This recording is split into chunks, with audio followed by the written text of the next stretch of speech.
Make sure to subscribe our YouTube channel and press the bell icon to never miss an update from us.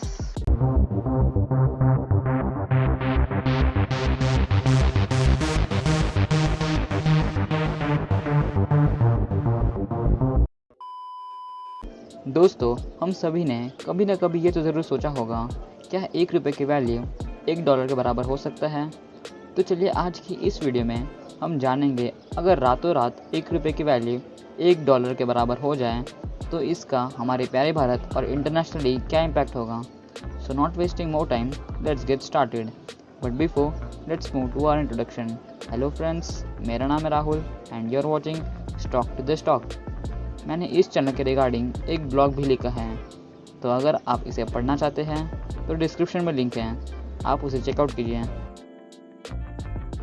वैसे तो India एक developing nation है और India ने floating exchange rates को choose किया है विद रिस्पेक्ट टू करेंसी, इसलिए रातों रात ₹1 की वैल्यू $1 के बराबर हो जाए ये तो इम्पॉसिबल है।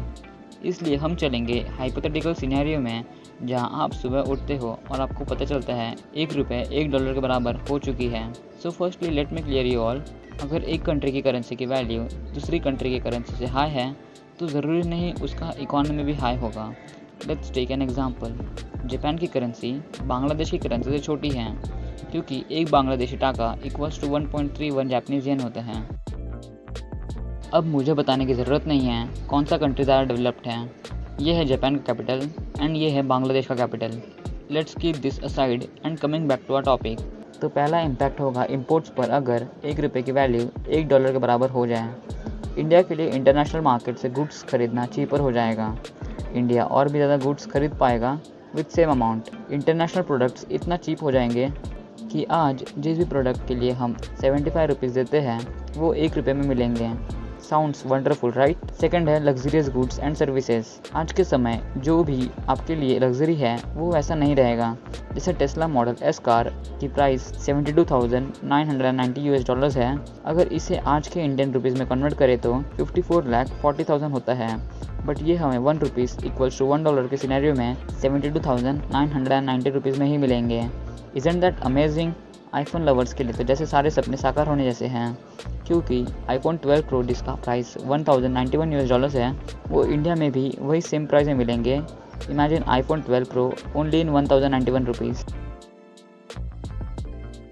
हमारे देश में पॉवर्टी कम होगा और लिटरेसी रेट्स भी बढ़ेंगे, क्योंकि एजुकेशन इतना सस्ता जो होगा, देश का इंफ्रास्ट्रक्चर एंड वाटर फैसिलिटीज़ भी अच्छी हो जाएंगे। सब कुछ कितना अच्छा होगा ना। बट वेट, ये था कॉइन का बस वन साइड। कॉइन के दूसरे साइड भी तो देखो। जब इंपोर्ट सस्ते हो जाएंगे तो एक्सपोर्ट्स भी तो महंगे हो जाएगा। जिस तरह इंटरनेशनल प्रोडक्ट्स इंडिया के लिए 75 टाइम्स चीपर हो जाएंगे, उसी तरह फॉरेन कंट्रीज़ के लिए हमारे प्रोडक्ट 75 टाइम्स कॉस्टलियर हो जाएगा, क्योंकि करेंसी हमेशा प्रोपोर्शन में होता है। न्यूमरेटर एंड डिनोमिनेटर दोनों को इफेक्ट करता है। And this takes me to my second point. अगर आज के टाइम जिसकी सैलरी ₹75,000 है उसका इनकम सिर्फ ₹1,000 हो जाएगा।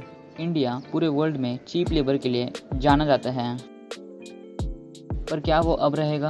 ऑफ कोर्स नहीं, क्योंकि पॉसिबिलिटी नहीं है। हम उस रेट से काम नहीं कर सकते हैं, जिससे कंपनीज अपना सेटअप इंडिया से हटाकर किसी और देश में चले जाएंगे जहां इससे ज़्यादा सस्ता मिल रहा हो।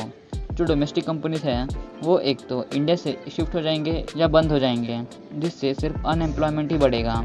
अब अनएम्प्लॉयमेंट बढ़ेगा तो लोग चीज़ों के प्राइस और बढ़ाएंगे, जिससे हमारी करेंसी की वैल्यू डिप्रिशिएट होगी और फिर से $1 इक्वल्स टू ₹75 हो जाएगा। लेकिन अब आप पूछोगे तो यूरोप के साथ ऐसा क्यों नहीं हो रहा, जबकि उनकी करेंसी की वैल्यूज़ US$ से भी ज़्यादा है? तो मैंने शुरू में ही कहा था, ये एक सबसे बड़ा मिथ है। अगर किसी भी देश की करेंसी की वैल्यू दूसरे देश की करेंसी से ज़्यादा है तो ज़रूरी नहीं उसका इकोनॉमी भी ज़्यादा होगा। ये मैटर करता है कंट्री के इन्फ्लेशन पे है। यूरोप के सारे कंट्री के इन्फ्लेशन रेट्स काफ़ी पहले से अच्छी हैं, इसलिए उन्हें कोई ऐसा इफेक्ट नहीं होता है जैसे हमने इंडिया के साथ देखा। Rather than to focus mainly on quality, we should focus on stability. This is said by me. ये किसी और ने नहीं बल्कि मैंने अभी अभी खुद कह दिया। Jokes apart guys, but the fact is हमें स्टेबिलिटी पे फोकस करना चाहिए। ये बात तो हमें पता है, आए दिन $US to Indian currency ratio change होते रहती है। अगर किसी तरह ये मैसिव फ्लक्चुएशन होना बंद हो जाए और इवन आई शुड से कम हो जाए तो इससे कंपनीज के लिए उनके प्रोडक्ट्स के प्राइस सेट करने में बेनिफिट होगा। फॉरेन कंट्रीज़ की कंपनी इसलिए भी इंडिया में अपना सेटअप नहीं लगाती क्योंकि उन्हें इंडिया का करेंसी फ्लक्चुएशन पसंद नहीं। इसलिए बेहतर यही होगा कि हमें स्टेबिलिटी पे फोकस करना चाहिए। चाइना, जो कि एक फिजिकल प्रोडक्ट्स का हैवी एक्सपोर्टर है, उसका प्राइस भी 6.47 युआन है, इक्वल्स टू $1। अब ये चीज़ चाइना को और प्रॉफिट दिलाती है इंटरनेशनल मार्केट में ट्रेड करने में, क्योंकि उसका प्राइस सारे कंट्रीज अफोर्ड कर पाते हैं और चाइना का प्राइस एक स्टेबल करेंसी भी है। And here we came to an end of this discussion. अगर आपको आज के हाइपोथेटिकल सिनेरियो वाला वीडियो पसंद आया हो तो लाइक ज़रूर करो। अगर ऐसी फाइनेंशियल टॉपिक्स पर वीडियो देखते रहना है तो चैनल को सब्सक्राइब करके बेल आइकन को प्रेस कर दो। मैं इंस्टाग्राम पे छोटी छोटी क्लिप्स डालते रहता हूँ, साथ ही नेक्स्ट वीडियोज़ के बारे में अपनी स्टोरीज में बात भी करता हूँ, सो डू फॉलो देम। अगर ट्विटर पे भी हो तो फॉलो कर दे यार। And that's it, we will meet you in my next video.